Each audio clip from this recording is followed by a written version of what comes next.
SMU versus Stanford is going to have a strength-on-strength matchup that I think the Mustangs have to win.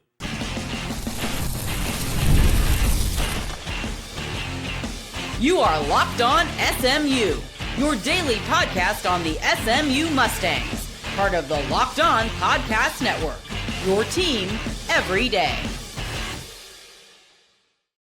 What's up, everybody? Welcome to Locked On SMU here on a Friday as we round out our week and we get you to SMU and Stanford. I'm Grayson Singleton. And by the way, before we go any further, today's show is brought to you by Mazda. Like our players, we sweat every detail because when you make every move count, pulling off the unexpected is only the beginning. Stay tuned later for highlights in this week's Moving the Game Forward, Mazda, Move and Be Moved. And also coming up in the episode today, I'll tell you what I want to see in this game from a couple of SMU members, as well as what do we make about Kevin Jennings at the moment. And this again comes off of a YouTube comment that we got earlier in the week. So make sure you stay out for the rest of the show to hear about that. But let's go ahead and get started with this strength-on-strength matchup. And the matchup I'm looking at is the running game. It is the running game because if there's one thing Stanford does well, it's stop the run. Now, a lot of individual box scores won't really tell you that because I was going through that. And if you look at some of these, against Hawaii, the Warriors ran for 4 yards a carry against them. BYU ran for 3.8, and that's kind of misleading because LJ Barton, their running back, had 110 yards on 18 carries. That's 6 yards per carry. So you're probably not going to go back on that game and think, oh, we stopped the run. Now, Boston College is where it starts to turn around because the Eagles only ran the ball for 2.4 yards per carry against them, and Virginia ran the ball for 5. So it's a misleading stat. But if you think SMU is good at stopping the run, which I think they are, Stanford is a smidge better in the rankings. Stanford is a top 40 defense against the run. So on any given day, if your offensive line hasn't come to play, and we'll talk about them later on in the show, but if your offensive line doesn't come to play, Stanford can make you one-dimensional. They certainly can do that. And it's good on good because SMU can run the football. And it seems like the Mustangs are starting to iron out their backfield situation too. Talked about this yesterday. TJ Harden is going to be your number one. They're going to keep riding the hot hand. Coach Lashley has talked about, no, we're going to ride with the momentum we have with the UCLA transfer. And then it's going to be the freshman Dramecko Green as the number 2. Again, not really sure what's happened with Chris Johnson Jr. I liked Chris Johnson Jr. and I liked what he provided. But especially with Derek McFall kicking out to wide receiver now, it kind of just seems like his role is going to become more and more obsolete, barring injury. But the running backfield seems to be getting itself ironed out. The offensive line getting itself ironed out. There's been a lot of circumstances outside of football that have had things being shuffled, whether it be injuries or somebody having a kid or whatnot. So, things are starting to get back normal for the offensive line. But you got to be able to run the football. And I think this will be, quite frankly, this will be SMU's biggest test so far in terms of running the football. I'm looking at this right here. Has SMU played a run defense that is better than Stanford's this year? And the quick answer is no. Stanford is the first top 40 run defense that SMU is going to face this year, giving up just under or just over 113 yards per game on the ground. So if SMU can rattle off a $130 against them, a $140 against them, I like where they sit in terms of their running game going into the tougher part of the schedule. Because keep this in mind too. When you can exceed or hold teams below their average output, I think you're doing pretty good. So I brought up the stat last year or over the offseason coming into this year. Last season, SMU's defense held opponents to 30 yards below their average output. Now, why do I bring that up here? Because if you can be the team that cranks it against this team, Now we're talking about you having an almost elite run game. I don't know if I call it elite yet, but it's a more than serviceable running game that you can lean on in crisis time. And that's what I'm getting at there. If they can do that. But I think also, if they can run the ball effectively, I think they can run it no matter the circumstances, because they would have done it with multiple combinations of offensive line. Keep that in mind too. It's not just always about the running backs, and I know you guys know this, but whether it's been Savion Burr starting at left tackle, now it's Andrew Chambly, Dramon Odom's got some run last week. PJ Williams has had, an injury or two. Logan Parr has been nicked up from time to time. Pretty much everybody except Addison Nichols has dealt with some sort of something this year. But if they can consistently run the football, no matter who they're running behind, that should give you a lot of confidence that this is going to be something that sticks throughout the season. Now, I already have that confidence, because if there's always been one thing they've done well, aside from the Syracuse game where it didn't really end up mattering, if there's one thing they've done well, it's run the football. And I love two-dimensional offenses. If you can give me a two-dimensional offense, a multifaceted attack, I'm always going to like your offense. Doesn't mean it's going to be the most elite offense, but I'm just going to like your offense. And as it pertains to ACC teams that SMU will face in terms of stopping the run, this is the prerequisite that you have to get right. Because if you look at the upcoming schedule, Louisville is on the schedule. They stop the run better than Stanford. Clemson is on the schedule. They stop the run better than Stanford. Miami is on the schedule. They only allow teams to run the ball for 87 yards per game. That is going to be tough. That's going to be tough. So your tougher tests are coming up. This is the benchmark test. This is just to see where you're at. Can you do it against a quality run defense team? Because Baylor and TCU, not really. No, that just isn't it. Syracuse, they are next to last against the run in the ACC. 157.7 yards given up per game. But the meat of the remaining of the schedule, in terms of the remaining schedule, the teams that are worse than Stanford at stopping the run, Cal, Boston College, there's the list. That's it in terms of who SMU plays in the ACC. So your heavy hitters are coming up. Can you pass the first test in terms of running the ball against a stout run defense? Now, they could still win the game pretty convincingly and not run it, but I don't know if you can beat those other teams being one-dimensional. I don't know. Not with the defensive linemen and the pass rushes that you're going to see. I mean, you're going to see TJ Parker later on down the line for Clemson, Ruben Bain and the crew for Miami, which that dude's a freak, by the way. That's what that's gonna look like.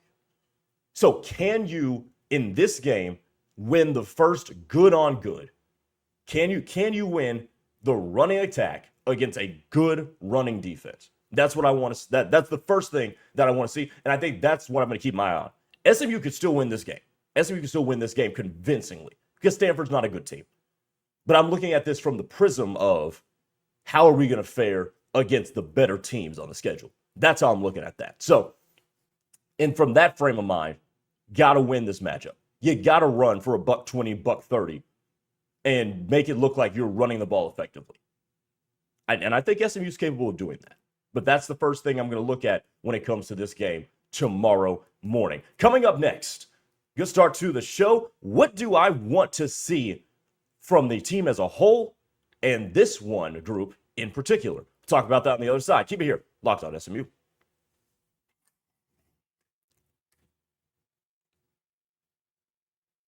This episode's brought to you by DoorDash. It's almost the weekend. Time to look back and crown this week's MVP on Who Delivered, powered by DoorDash. Just like you can win every Saturday with DoorDash Streaks, saving more every time you order, these players delivered when it mattered the most. Let's break it down, and how about we go to the NFL? Why don't we go to the NFL for this one? Because y'all see Thursday Night Football last night? Y'all see the rookie Jackson Dart? I don't know what happened to him, but I guess the injury didn't bother him because he still looked just as good as he did pre-injury. 3 touchdowns on the night. The other rookie, Cam Scatterboo, did his thing as well, and the Giants upset the Eagles, who just looked like, ugh, I don't know what to make of that team. But they delivered. And that's now 2 out of 3 starts, by the way, that Jackson Dart has looked good. So you know it's not a fluke, and you know that he's on the verge of really starting to stack days and streaking games together in terms of his positive performances. And just like Jackson Dart delivered for New York, the DoorDash delivers for your Saturdays. With DoorDash Streaks, you save every single time you order. Stack it up all season, and you could save up to $250, including $100 in DoorDash credits. Order this Saturday. Keep the streak alive only with DoorDash. Promo period runs through November the 18th. We're also brought to you by FanDuel. The NFL season is here, and FanDuel has an offer you don't want to miss. Right now, new customers can bet just $5 and get $300 in bonus bets if you win. That's right. Pick a bet, put down $5, and if it hits, you'll unlock $300 to use across the app. Now, why do I love FanDuel so much? Because it fits however I want to bet. And if you win, you can pick however you want to use that $300. Live game action, same game parlays, putting together a lineup featuring player props. You can do it all. And it makes watching football just a little bit more exciting when you got a little bit on the line. So what are you waiting for? Visit FanDuel.com to download the FanDuel app today to get started with FanDuel. All right, welcome back to the show. And y'all might notice, those of you watching on YouTube, which we appreciate all of you watching on YouTube and also listening on Spotify, Apple Podcasts, or wherever you get your podcasts, you may notice on YouTube that I've got a different background today. And that is strictly because the time of day I'm recording this is not conducive for having a TV background behind me. And it wouldn't make the product look very good. I'll go ahead and say that. But welcome back to the show. I'm Grayson Singleton. Again, hit that subscribe button, hit that like button, comment on the YouTube. Love to interact with all of you. And we're also going to have a segment to close up the show based off of a YouTube comment. So let me know what you think down below. Your comments could inspire a segment later on in the week. But let's talk about what I want to see. And I've got 2 things I want to see in this game against Stanford. Number 1, I want to see SMU stack disciplined Saturdays.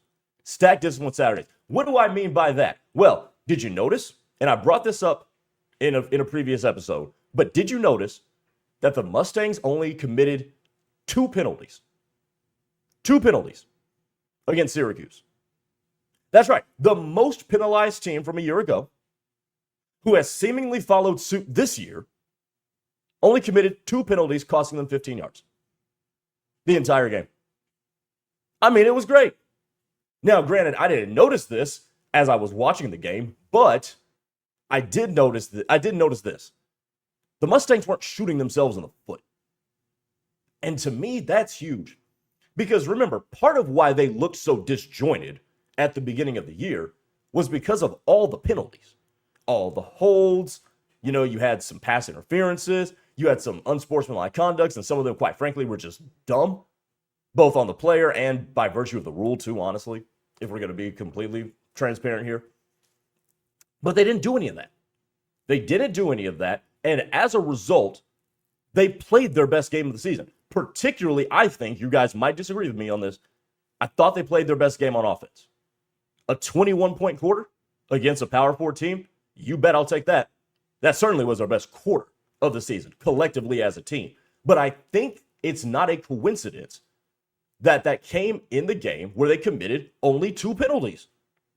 I just think there's a correlation there. Like, if you can get out of your own way, this team is talented enough to win big ball games. Now, granted, they did it at home against a team that didn't have their quarterback. And again, I've said this before and I'll stick with it. I didn't come out of that game thinking the only reason they won it was because Steve Angeli wasn't the quarterback. I didn't come out of that game thinking that. So all that said, they were more disciplined in terms of the penalties. They were more technically sound. Their tackling was a lot better. Notice that too. Wasn't perfect, but the tackling was a lot better. Everything just seemed more crisp for this team. That's what I mean when I say stack discipline Saturdays. Can you repeat that? It seemed like they came out of the bye week having practiced good habits and getting back to good habits. Coaching staff, players alike. Now, can they stack that? Because that's what the best teams do. And I'm not saying SMU is going to be one of the best teams this year. I don't know if that ship has sailed yet, but it's not something I'm willing to bet a huge chunk of money on. But you want to be a really good team, you have to stack Saturdays where you are disciplined, where you are buttoned up. The communication lacked. And again, it's not perfect. We're a one game into conference play. It's not going to be perfect. But how about this? Low penalty output, even better tackling, and we take a step forward with the communication on the back end. Can we continue to incrementally improve, but remain technically sound? That's got to be the constant. Stay technically sound, don't get bad penalties. You might commit some, but don't commit bad penalties. Like, don't knock yourself out of rhythm on offense or give the other team a lifeline on defense just because you're committing bad penalties. If SMU comes out of this game having committed 4 or 5 penalties, costing them, let's just say 60 yards in field position. Okay, I can live with that. A little over 1 penalty a quarter, I can live with that. It's when we get into the 8, 9, 10, 12 range where we're like, oh boy. But if they can hang out there, I'm more than thrilled with that. So that's the first thing. Can they stack discipline Saturdays? The second thing that I'm looking for is, can the offensive line gel? And the offensive line looked pretty decent last week. Didn't block for the run very well, but in terms of pass pro, looked solid. Which, by the way, has been the inverse of what they've put on display for most of the season. But can the offensive line gel? And the reason I say this is because they're using another new combination. You know, Andrew Chambly's going to be back in there, with Parr and Bates and Nichols and then and PJ. And they had to reshuffle during the Syracuse game. They have shuffled a lot during the season because of, circumstances. So can they find continuity with a group of 5? Can they find that continuity with a combination of those 5 particular dudes playing together? Because I do think that that's going to make dividends going forward throughout the rest of the year. I think it's going to be important when you play the defensive lines of Clemson and Miami. I think it's going to be important when you play those defensive coordinators as well. I think it's going to be important whichever bowl game you end up in. So you're going to have to build that sort of continuity. And that'll come with passing guys off, picking up stunts and other kinds of games that Stanford's going to try to run, blitz pickup, that sort of thing. And even to the running backs too. By the way, speaking of blitz pickup, because the running back depth chart has been sort of upended as well, with Dramecko Green now being involved. So he's going to have to get up to speed with the blitz pickup in conjunction with the offensive line. You got a new left tackle. And when I say new, I mean starting his second game this year. So there's been a lot of moving parts for a unit where you don't want to see a lot of moving parts. Like, the offensive line is probably the last unit you want to see that in. So they need to find some consistency within themselves. And the discipline part is going to go back to that. Because if you're, missing blocks, or you're bad with your communication, or somebody doesn't know where the protection's supposed to slide or whatnot, you get out of position, and what happens? You hold. Right? A lot of holding penalties come from just being out of position. So that'll knock you back 10 yards. First down and 10 becomes first down and 20. Now you're ahead of the chains. You're predictable on that set of downs. You get the whole picture. So got to make sure that this unit can start, and I'm not expecting it to look absolutely perfect, but you got to make sure they get a start toward looking like, okay, this can be us as a unit progressing going forward.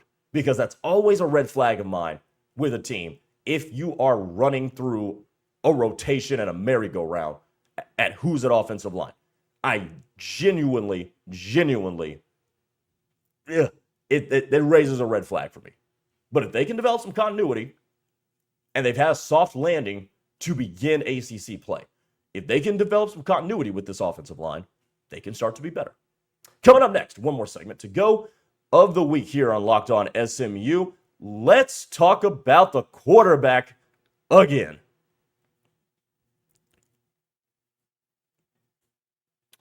This episode is brought to you by Mazda's Moving the Game Forward. For those who believe it's not just about playing the game, it's about redefining it. Those are moments that do more than just put points on the board. They move crowds, move culture, and keep moving the game forward. This week's moment that moved the game forward is Kevin Jennings in the second quarter for SMU, leading the Mustangs on the drives that they did. The offense moving as efficiently as it has the entirety of the season. You put 21 points up on the board, you got a big lead going in at half, and at that point, it was all she wrote. The offense was able to score just 10 more points in the second half, and it was cruise control from there for the Mustangs, as Kevin Jennings moved them forward to 1-0 in conference play. When you follow what moves you, the unexpected is only the beginning. And just like there's more to every highlight, there's more to a Mazda vehicle. Mazda, move and be moved. One more segment here to go before we send you into the weekend and the matchup with Stanford. Okay, what do I make of Kevin Jennings? Wild question that I didn't think I would do a segment on. Because we got a YouTube comment a couple days ago who took exception, let's say, to me saying that Kevin Jennings was not a top 10 quarterback in the country. And I will stand by that. Kevin Jennings, although he's been good, I've liked what I've seen from him. He's not a top 10 quarterback in the country just yet. Now let's look at Kevin Jennings' offensive output, by the way. Completing 71.4% of his passes. I do like that. 1,411 yards, 13 touchdowns, 6 picks. And has taken 9 sacks. And I will say this. Having only played 3 Power 4 games, 9 sacks is kind of a lot. That's a bit much to take. And some people think sacks are indicative of the offensive line. Some people think that sacks are a quarterback sack. I think that you got to weigh both in its proper proportion. But I do think Kevin does hold the ball a long time and with some of those sacks. So the first thing that glares out to me is, why have you taken 9 sacks against 3 Power 4 teams? Like, that to me is a little bit, that's a little bit dicey for me. Now, here's the thing also. You're not a top 10 quarterback in the country when you've turned the ball over more times than games you've played. That's just my rule of thumb. You can't be a top flight quarterback and have more interceptions than games played. Not at the college level. Not really at the NFL level either, by the way. It just that just cannot happen. But here's what I'll say about Kevin Jennings. He is top 15 to 20. I am confident in that. And the Syracuse game did a lot for me. Because I've seen it with Kevin Jennings throughout the first couple of Power 4 games. I've seen him move the ball. I've seen him lead the offense on scoring drives. But the efficiency just hasn't been there. But the fact that the offense averaged 5.7 yards per play against Syracuse, and he's out there being the distributor that he is, that he was in that game, I'm like, okay, I'm starting to see it. Now, part of what made him an even better quarterback last year, which has kind of gone by the wayside this year, and I know he's been banged up to some degree, but the running game with him just hasn't been there yet. And I think in terms of the top flight quarterbacks in the country, man, they all have some mobility and ability to hurt you with their legs. There's few exceptions. Carson Beck is the obvious one. He might win the Heisman Trophy, and he is no threat with his legs. Sawyer Robertson, along those same lines, but Carson Beck, I think, is even more statuesque than Sawyer Robertson. But when I look at how he directed the offense, I will say this against Syracuse. That was a top 10 quarterback in the country type of performance. It was. It absolutely was. The way he was getting it to him. He had the balls to throw that pass to Matthew Hibner for the touchdown. He's making more risky throws. He's fitting the ball in there with velocity, with pace behind it, and with accuracy. So I got to give him credit for that. Like, that performance against Syracuse was really, really good. Like, I thought that was, like, I used the word excellent.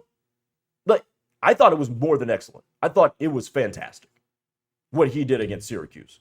And that reignites the conversation as to, is he a top 12, top 10 quarterback? Can I get a performance like that this Saturday and a 0 in the interception column?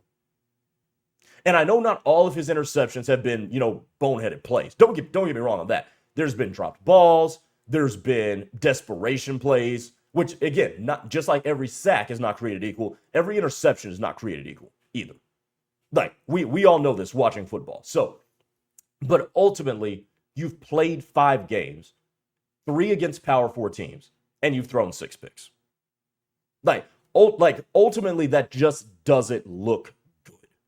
There are teams that have played better competition where their quarterbacks have taken better care of the football. But here's the thing. If Kevin Jennings wants to be a top 10 quarterback in the country, here's what I'm looking at going forward. Duplicate what you did against Syracuse. And what I mean by that isn't just, spreading the ball out to 8 different receivers who have a catch, which is great, but make those next level throws. I thought he made some next level throws in that game. So can he continue to make next level throws? Because the top guys in the country, Carson Beck, Ty Simpson, Fernando Mendoza, John Mateer has been in there. They have made NFL caliber throws. They have made next level, top flight quarterback throws. I want to see Kevin Jennings make more of those throws. So that's number 1. Number 2 is the mobility has to return. Because all of the quarterbacks in the top 10, yes, they can throw the football, they can fit it in there and whatnot, but whether it's mobility or smarts or something else, there's another gear that really kicks them over the top. And for Kevin Jennings, I want to see that be his legs. That has to come back, I think. And number 3. Number 3 is we got to throw up some zeros if you're Kevin Jennings. You got to have games where you do not turn the ball over. Because that's what top 10 quarterbacks do. Top 10 quarterbacks don't turn the ball over every single time out. It just doesn't happen. Now, unless there's a turnover, we can trace that directly to ball bounced off receiver into the hands of defensive back, but Kevin Jennings put it on him. Okay, again, not every interception is created equal, but he has to throw up zeros. And by the way, do it in big games too, because you've got games coming up against Clemson and Miami and Louisville down the line. Do it against those teams, by the way, and you'll catch even more eyes. So if you want Kevin Jennings to be a top 10 quarterback in the country, I think he's on the precipice. I think he had an excellent game against Syracuse. But those are the things that have to happen. He's got to add an extra dimension to the offense and to his game, which he has the mobility. It's just got to come out. He's got to make next level throws, I think, and he's got to throw up zeros in the interception column. He's right there. He is top 15 to 20 for sure. He might even be top 15. Top 10, not there yet. But I could be with another good game like this, and if he continues to stack them. All right, that'll do it for Locked On SMU here on the Locked On Podcast Network. We will talk to you tomorrow, by the way. After the game, we'll have instant reaction to SMU and Stanford. Thanks for making us your first listen of the day. For your second listen of the day, check out Locked On ACC. I've been on there before. It's hosted by Kenton Gibbs and Alex Dono. They break down the most interesting conference in college sports, from rivalries to championships and every game in between. Find Locked On ACC on YouTube or wherever you listen to podcasts. We'll talk to you on Saturday briefly after the game. Take it easy, everybody.